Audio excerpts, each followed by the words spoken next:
திருப்பூர் பாஜக வேட்பாளர் ஏபி முருகானந்தத்திற்கு இந்து மக்கள் கட்சி தலைவர் அர்ஜுன் சம்பத் செங்கோல் பரிசளித்தார். ஏபி முருகானந்தம் கோபிச்செட்டிப்பாளையம் சட்டமன்ற தொகுதியில் பொதுமக்களை சந்தித்து வாக்கு சேகரிப்பில் ஈடுபட்டு வருகிறார். எளத்தூர் பகுதியில் வாக்கு சேகரிக்க சென்ற அவரை இந்து மக்கள் கட்சியின் தலைவர் அர்ஜுன் சம்பத் வரவேற்று வீர சங்கோலை அவருக்கு நினைவு பரிசாக வழங்கி வாழ்த்து தெரிவித்தார். தொடர்ந்து எளத்தூர் உள்ளிட்ட பல்வேறு பகுதிகளில் அர்ஜுன் சம்பத் தீவிர வாக்கு சேகரிப்பில் ஈடுபட்டார்.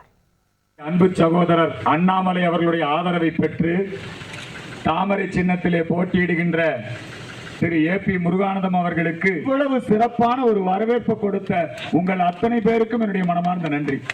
இப்ப இந்த சகோதரி எல்லாம் வந்து ஆலத்தை எடுத்து ஒரு நல்ல வரவேற்பு கொடுத்தீங்க. தாய்மார்கள் நின்றுட்டு இருக்கீங்க.